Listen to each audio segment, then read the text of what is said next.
Milo TV, bada boom, bada bam, bada zoom. Yeah. Milo TV, bada bim, bada bam, bada bam. Yeah. Bada zoom, zoom, zoom. Miller TV, bada bim, bada boom, bada bam. Yeah. Don't forget to subscribe, leave a comment in the comment section, click that notification bell, and guys, Miller TV is where it's at, so don't forget. Milo TV, bada boom. Wait, hold on, go again. Milo TV, varabim, varabum, varabim. Yeah. Milo TV, body bim, body bim, body bam.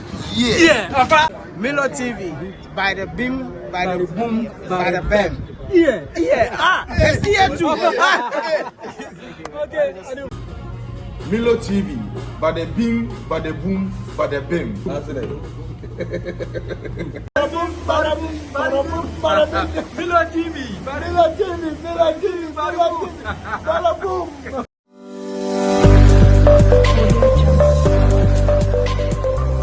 Milo TV GH Toronto, Canada.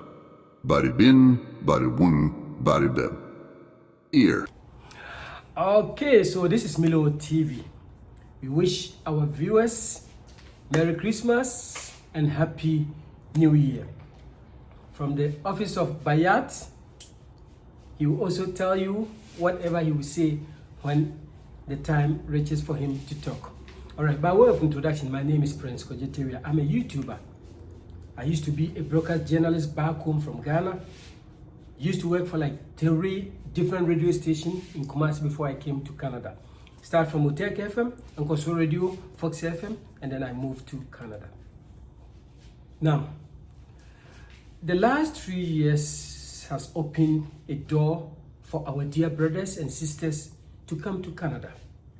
Even though we don't have like civil war in Ghana, I'm talking specifically about Ghana because that is where I was born and raised. We don't have civil war, but we have like issues like tribal war, forced marriage. If let's say you are gay, you are lesbian, they want to kill you because they've not approved or they've not, officially accepted it. Land dispute, chieftaincy dispute, female genital circumcision when you go to north, and then tribal mark, a whole lot of issues. So I'm so glad most of these people, like forced marriage, I didn't mention that, most of them were able to come to Canada. Some came through like agents, some came through themselves. Now, Mr. Jacob, you're a lawyer. We need your help. We want you to help our people so they will not go back and get killed or be in trouble. Ladies and gentlemen, let's welcome Mr. Jacob. Mr. Jacob, Happy New Year. Happy New Year to you and to all our viewers. I Yes, wish yes, we'll have a better year this year. Sure. Okay, so Mr. Jacob, as I was saying, we don't have like a civil war back home, but we have some minor issues that if you could help us win our cases, and so our people will be here in Canada. Oh. So, friends, Milo TV, I really appreciate the opportunity Okay. to be able to address all our viewers, our brothers, our sisters from Africa, but in fact throughout the world, because I've had calls from, they mentioned Milo TV, but they were from Europe, they were from USA, from right across Canada. So all of you, I'm really happy that you are supporting Milo TV. Sure. And please do press the like button and become a member. Sure. It helps a lot, it helps the whole community. Yes, there are a lot of people from Africa, specifically West Africa, and more specifically Ghana, who are in Canada.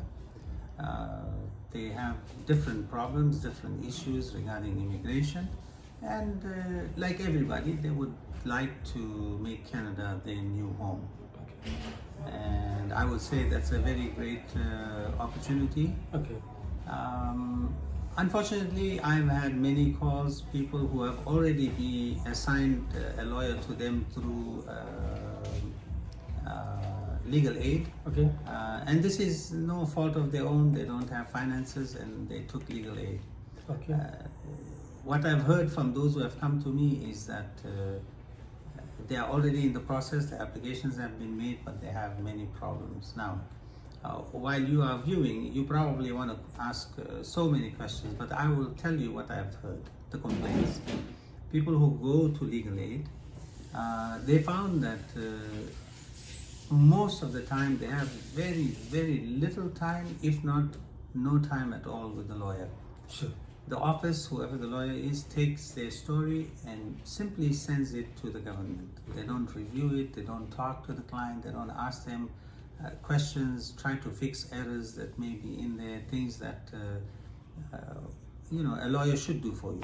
Okay. And then you may end up with many other questions once your story is gone in. What's next? They're always asking me what's next. And they have never heard from the legal aid lawyer what's to be done next. So this means that they didn't come to your office. They rather went to legal aid lawyer. That's right. But they still need your help. They still need my help. And look, I don't have so much free time, but when somebody calls me, I'm glad to help them the best I can in a limited amount of time. So there are many things you need to do once you have made the application with the legal aid lawyer. You need to try to get any kind of evidence from Ghana that will help your case. Okay. This is important for you. Your case may be good, but you want to make it better. And the things that make a case better is any, and I mean any form of evidence that you can get. It could be a hospital report, it could be a report from a police station, it could be a letter from your church pastor, from your former teacher, a colleague, your bank manager, anybody who can write and say something about you. Okay. That yes, you were in trouble, and yes, you had to escape Ghana. So anybody who can attest, these are good things for you to get. Okay. All right. So this is Milo TV, Toronto, Canada. Bari bim, bari boom, bari bam. Subscribe if today is your first time. Like my videos, comment, and then share. Okay. So Mr. Jacob, let me ask you a question. I will ask this question for most of our people, or for my people.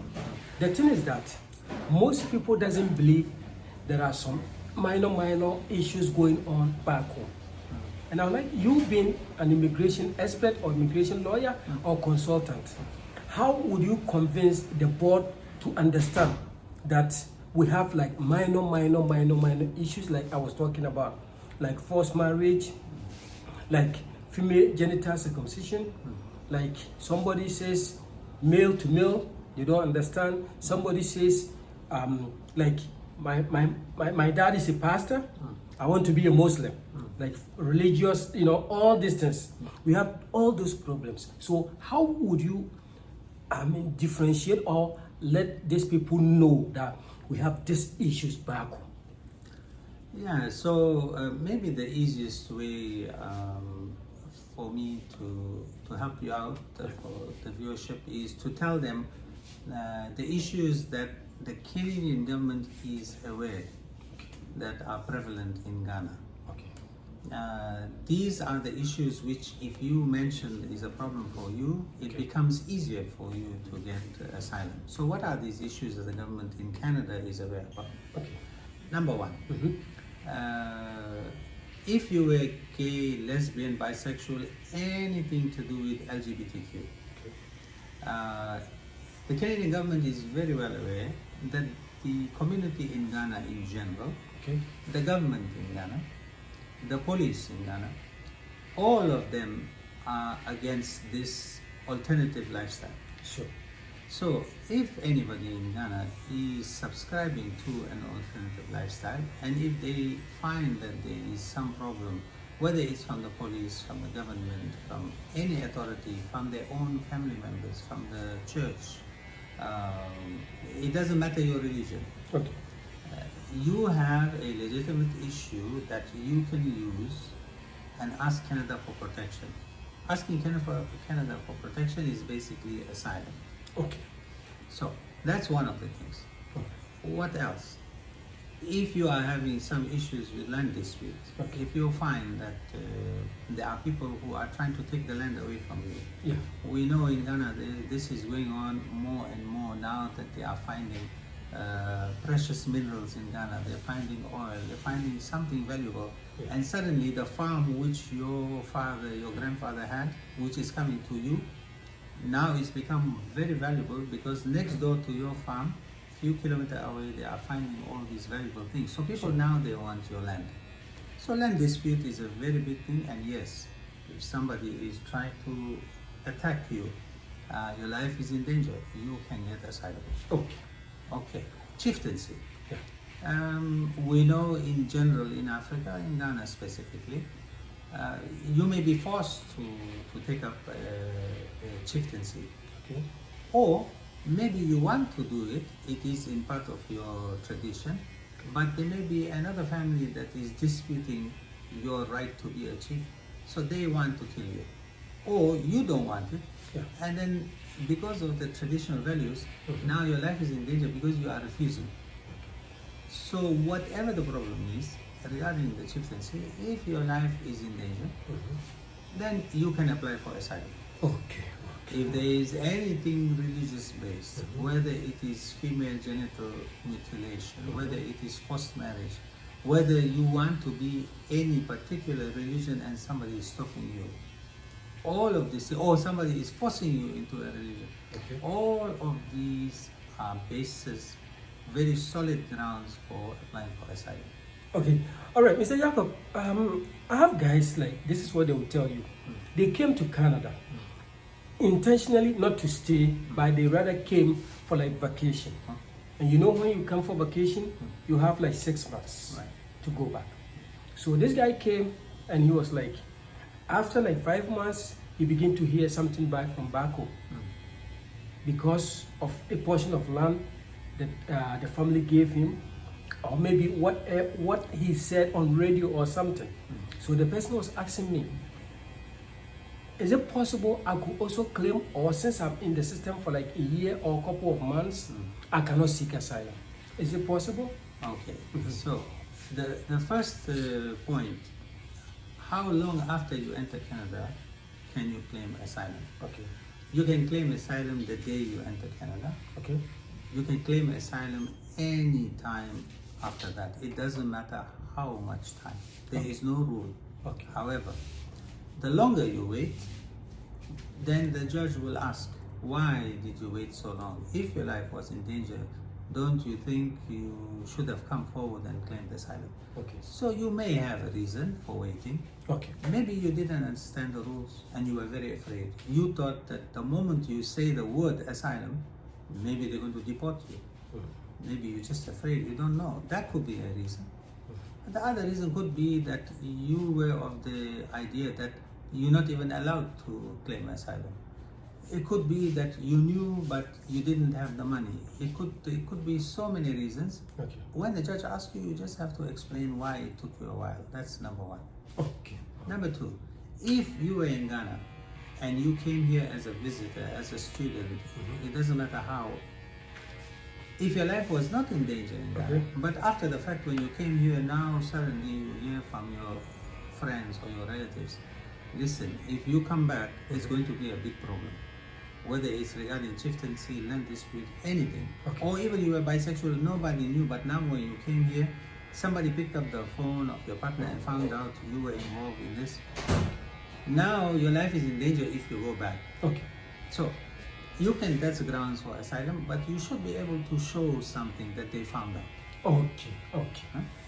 Okay. All right. So Milo TV. So if you have any question, go straight to the comment section. Do not hesitate. Just ask, and I'll try my best. So if you need a lawyer, if you just came to Canada, you want to do asylum or anything you want to do, and you need a lawyer, get in touch with Mr. Jacob.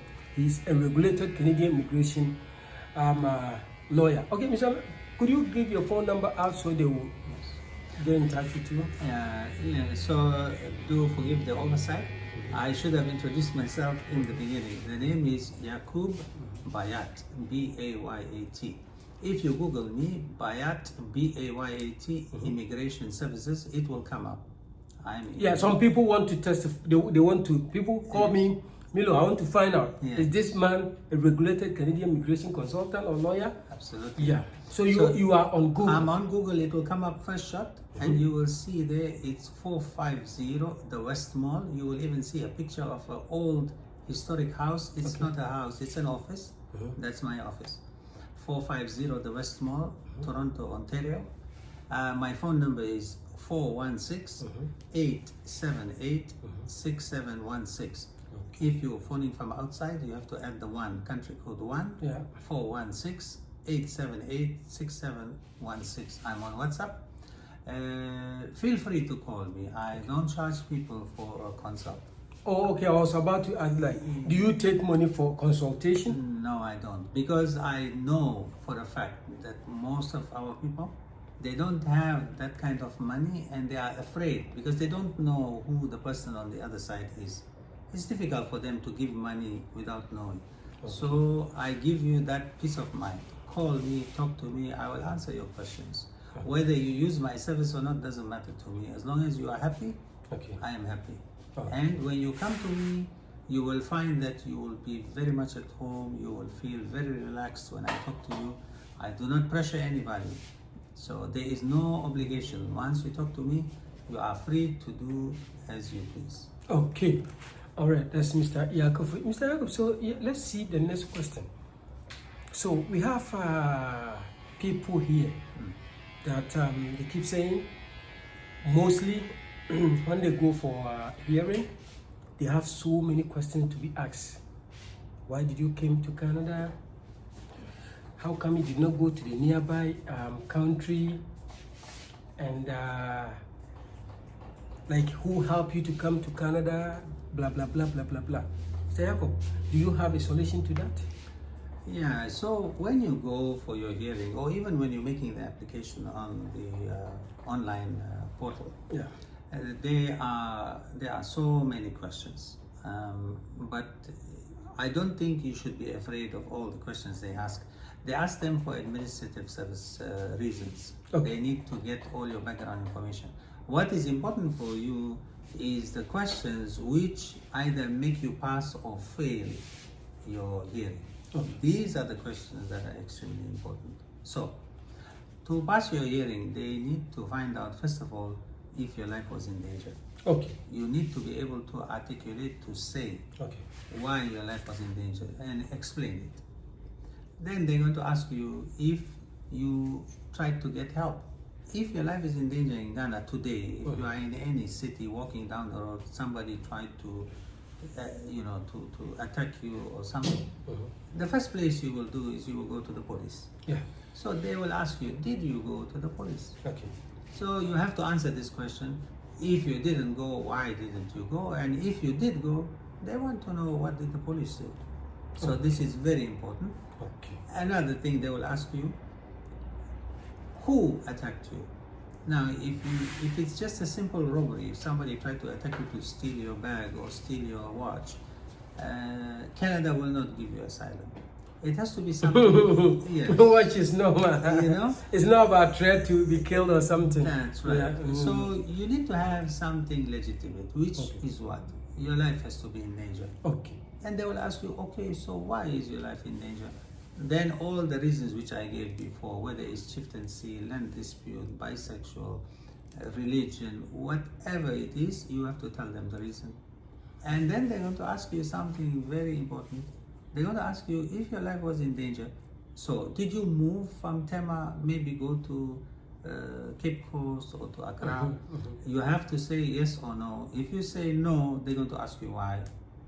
So you could have a very good reason why you couldn't move. For example, you're living with your 80-year-old mother. If you move, who's going to look after her? Or if you couldn't move because you don't have any money, or as we all know in Ghana, if you move somewhere, you have to pay rent for 1 year. It's not easy. It's not easy. So as long as you come up with some good answer. So, and if you move, you have to tell them where you moved and then what happened in the new place. They need to know that your life is in danger everywhere in Ghana. If they find one place is very safe for you, they're going to say, okay, then you should go there. Don't come to Canada. Okay, all right. Okay, so Mr. Jacob, let me ask you this question. People are speculating. I've been seeing it on social media. They're like fake asylum seekers. They will all be deported. So I would like to ask, in your own capacity, who is a fake asylum seeker? Okay. So when you are sitting in front of the lawyer, the lawyer just wants to establish some basic facts. Okay. He doesn't ask the question, are you fake or not fake? Okay.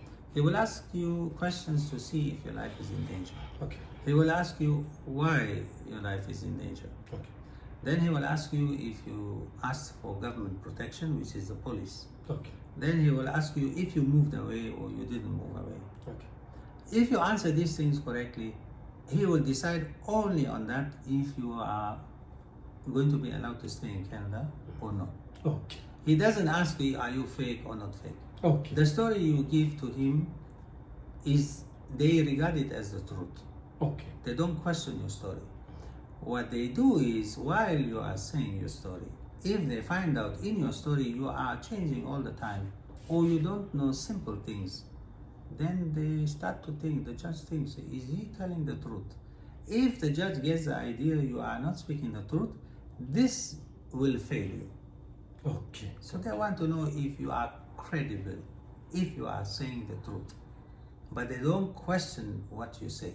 Okay. They just look at if you yourself are making all kinds of mistakes.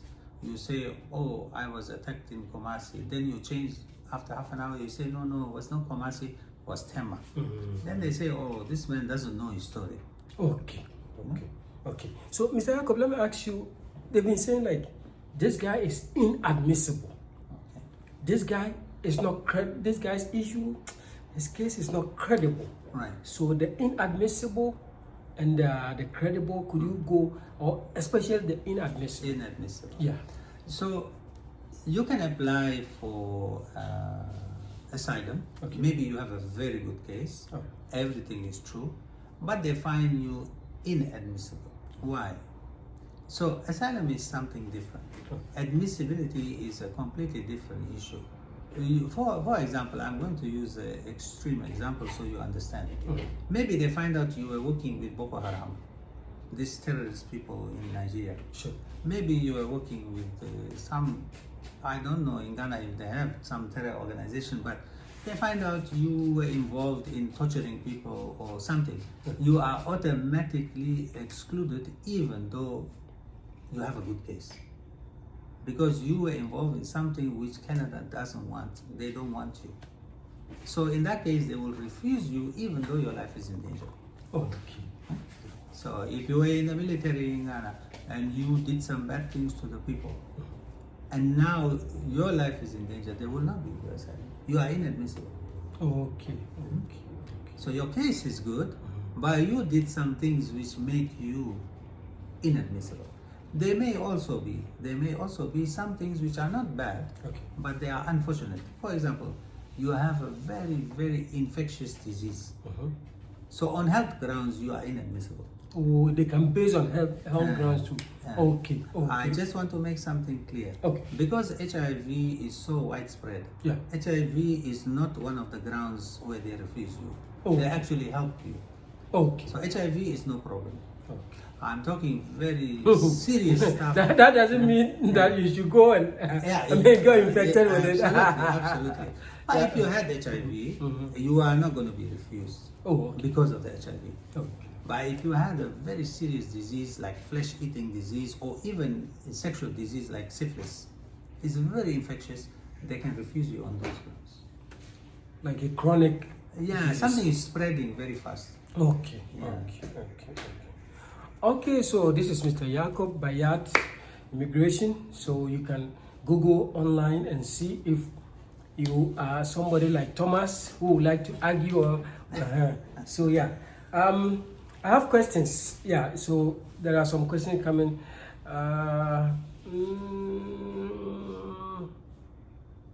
Okay, so it's asking if, like, let's say your family members attack and they want to sort of kill you. Is it possible you could claim asylum with that? Yeah, so if your family members attack you, the judge is going to ask you the reason. Okay. Why did they attack you? Now, I will give you one simple reason, and then we go to a second reason. If the first reason, if you are having a family dispute, Okay. and your father is not giving you all the land and not giving your brothers, and all your brothers want to attack you because of the land, this is inheritance. Okay. You will not get asylum for that. Okay. You won't. This is an internal family dispute. You're supposed to go to the police and the court in Ghana.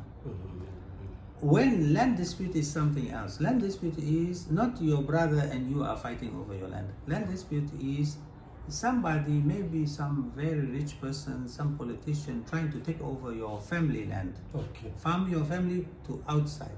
Because of the power they have, they want to steal the land. Okay. And because of the power, you don't get protection from the police. Because that guy is rich, he may be a politician, he is controlling the police. Okay. For this, you get asylum. Okay. Somebody was asking a question like he came here, he's gay or lesbian, those people. He, after claiming or seeking asylum, he met someone. Yes. I didn't ask if it's a lady or a guy he wanted to get married to. So how would that be? He asked me. Yes. So let's start with somebody who already claimed asylum. Okay.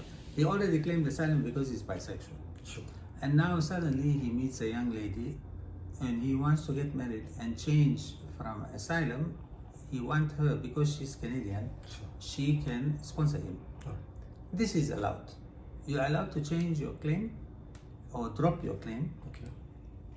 up to the day before your hearing. If your hearing takes place, then it's too late. Okay. But before your hearing, you can change. You can get married.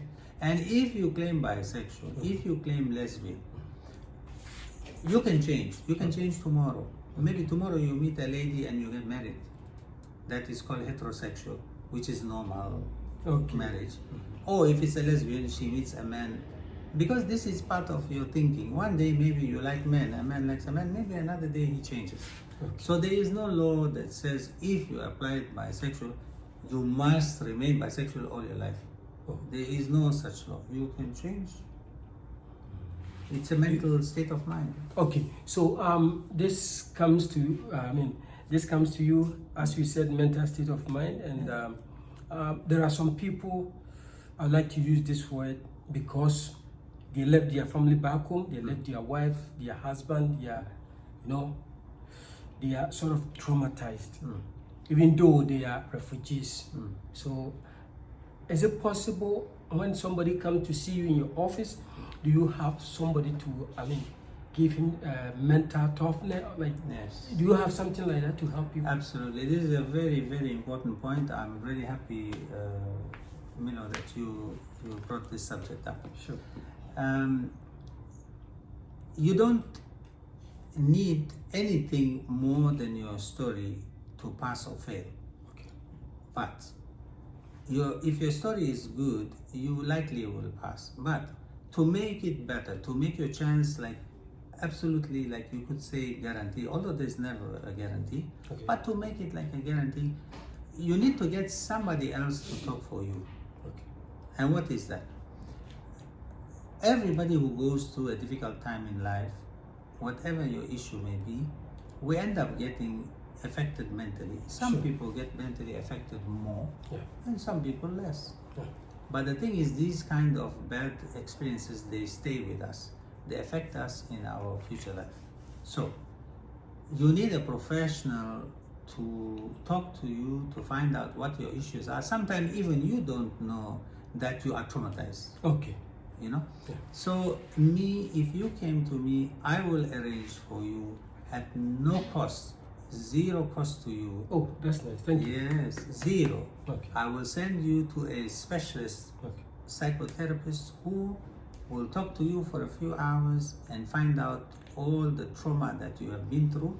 They will make an official medical report about your state of mind. Sure. And they will explain to the judge that your condition warrants that you stay in Canada so you can get treatment and not be sent to an environment which is back to Ghana where you experience the trauma, where all this will start again and maybe your life will be in danger again. So this report becomes very powerful in your case, and it has a very high weighting factor when the judge decides to let you stay or to send you back. Yeah, because I have a guy, he came, he was like, even though I'm an asylum seeker, I want to go back home. Yeah. So I just, even though I don't work at, I'm not a nurse or I'm not a health worker, but I did PSW. Right. So, but what I learned, I just sat down and then upon like few hours, I got to know this guy. He's not in a state of his mind. That's right. He's sort of, I mean, homesick, sort of, Absolutely. and thinking about the wife, the children. He said he actually want to go. I'm like, hey, try not to go, because you have a problem. When you go, your life will be in danger. All right. So, Mr. Bayer, I don't know, do you have something to be added to what we're talking about today? So we could, I mean, we've talked like at length, like 30 minutes, and I have like 2 minutes to wrap it up. I need to say something. I believe it's, I'm not a young man. I like to give some life advice that I have learned over time. Okay. We don't have too much, the African community doesn't have very much political clout in Canada. Okay. So when we are in the early stages of coming together, we need to support ourselves. It is extremely important. Okay. And if you support me and if I become strong, I can support you more. If I had to close my office, I cannot help you. So I would really urge any client who comes to me. I'm very reasonable. All I ask is you stay with whatever we agree on in terms of payments. Okay. And I find Ghanaian people are they're one of the best people I've come across. They are very gentle. They are so forthcoming. I just need everybody to keep to the commitment, and that will be it. And we will really be able to build up a strong community. Yeah. We are from West and you are from South. Yes, it's the same. Anyway. Yeah, it's same. Yeah, no difference. So this guy was asking if he should be paying something if he's been like traumatized. I said no. You don't pay anything. Yeah, if you came to me, even if you don't know you are traumatized, believe me, many people don't know that they are stressed. Don't know. Yeah. They don't know. They don't know why they can't sleep. They don't know why they can't eat. They don't know why they're getting headaches. Actually, it's a trauma.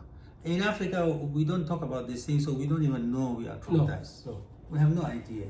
So when you come to me, I will arrange it free of charge. You don't have to worry about that. There will be no cost to you. Okay. All right, so this is where we come to the end of today's program. If there is any question to be asked, please go straight to the comment section and then put it there. However, reach out to Mr. Jacob on his phone number. Once again, your phone number. My number again, 1 for Canada. Okay. 416 416 878 878 67 6716. 16. And that's regular phone, WhatsApp, emo, whatever you have, it will work on my phone. So what time do they have to call you? Call me anytime. Okay. No, but not when you are sleeping. Ah, yes. In Canada, you look in Google and find out. In Canada, I go to sleep around midnight and I'm up at 5 every day. So in that 5 hours, give me a chance to sleep. Otherwise, you call me anytime. I never get angry with anybody. So lots of guys have been telling me, I actually went to Mr. Jacob and I'm okay, I've been accepted in Canada. I don't know your secret. Is there any secret? My only secret I will tell you, really. I sit with you, I will give you all the time you need to make you relax and talk to me. When I talk to you gently, you open up and I find out the problem, the real problem that allows you to stay in Canada. Okay. When you go to other people, I find the people are complaining to me. The lawyer doesn't even talk to them. If he doesn't talk to you, how is he going to find out your problem? Most of them. He cannot find your problem. This is what they've been telling me. Even when I call, he will not pick it up. When I go to the office, I don't see him. Like a whole lot. A whole lot. So I'll urge you, my dear brother, you can come over to Mr. Jacob. You have time for you. Absolutely. Sit down with you. Absolutely. But then, you can't just go if you don't have any problem. He only deal with people who has issues back home. Do not go to his office if, let's say, you don't have any issue in your back home, Ghana or anywhere, because we are speaking English. I don't know, people from like Nigeria, Togo, Benin, Ivory Coast, Cameroon, Senegal, they could take your phone number and call you. Absolutely. So it is free estimate. Call him, book an appointment with him, sit down with him, and then you guys take it from there. Absolutely. All right, so my name is Prince Kojete, where Mr. Bayat came. You have a website? The website, www.bayatimmigration.com, and Bayat is B-A-Y-A-T. Okay. bayatimmigration.com. Okay. So with regards to the payment, the guys, are they, I mean... Look, I understand everybody has a difficult time. Sure. I'm very gentle with everybody, but just try to keep up. I have some stragglers, I talk to them, everybody's good. Okay. But try to keep up, because if I have difficulty keeping my office open, I cannot help you. Okay. I have to stay open, pay my expense, and I will look after you. Okay. I will make sure I look after you, even if you, after we apply, if you couldn't find a job, I will help you to get assistance. All right. Financial assistance. Okay, Mr. Jacob. Thank you for coming. Thank you, Mino. It's All always right. a pleasure. Thank you so much.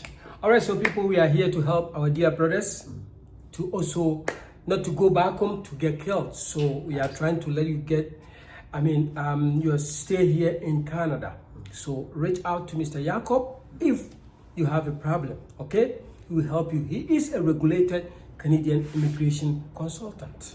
He's been doing this job for how many years? Oh, unofficially about 10 years, officially with the license 6. Okay. All right. Thank you so much once again. Thank you. You're welcome. TV Toronto, Canada. Subscribe if today is your first time. Like my videos, comment, and then share. Bada bim, bada boom, bada bam.